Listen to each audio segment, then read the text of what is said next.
Let's see if I can do this. Oh my gosh, we've been so slammed every day. And I've made this video so far twice and was interrupted by somebody checking in, my employees out there, blah, blah, blah, whatever. The commission bow, hard maple, I'm going to show you each step.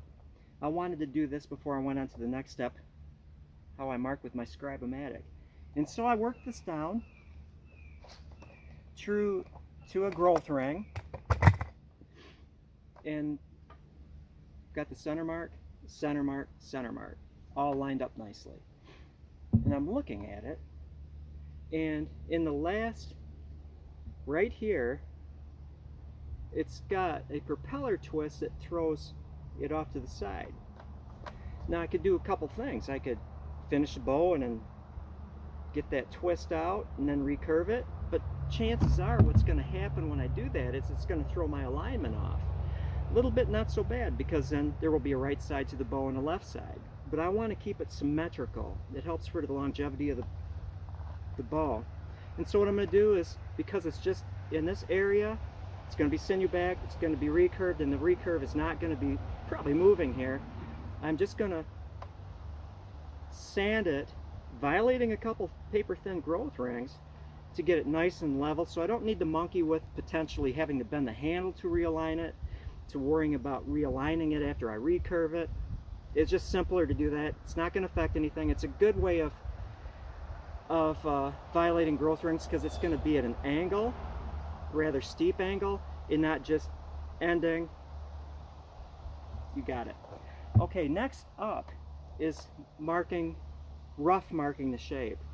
And what I do, cereal boxes or cat food boxes or whatever,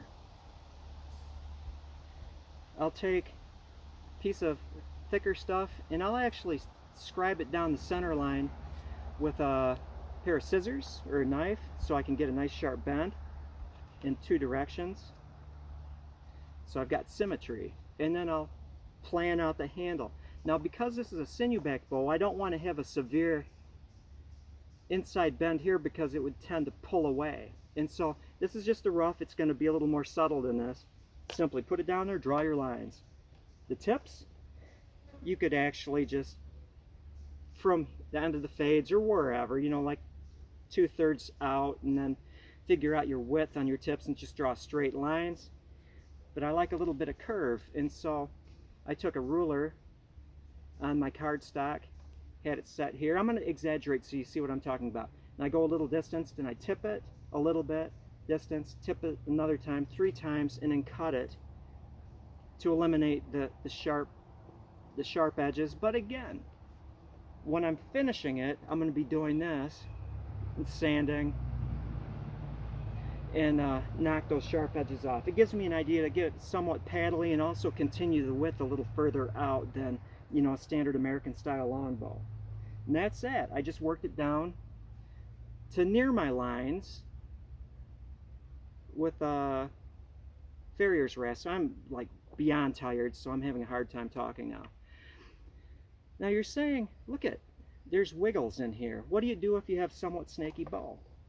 Well, I will take my draw knife and draw a knife to get an idea where the fibers are, because you don't want to just straighten it out, because you're going to be violating fibers in a different direction than the growth ring. So I want to see where those fibers are with one. There's no big knots or anything, so the other will follow. It'll be following it. And then I can just take this, and wherever it is, small distance, and keep turning it small distance, exaggerating, and follow that snake small distance, and then finish it. And so I actually have this transposed onto a snake. That's about it. The next step, after I do with a sanding block, violate those rings in the last several inches of the tip to get it so it's nice and flat and I don't need to worry about realigning it. I shall use my Scribe-O-Matic, and I'll show you how I use that.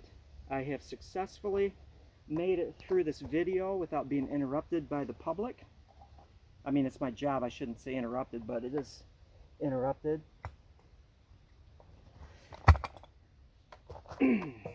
Not like yesterday, boy, at this time we had a jam-packed parking lot and a beach like border to border of people.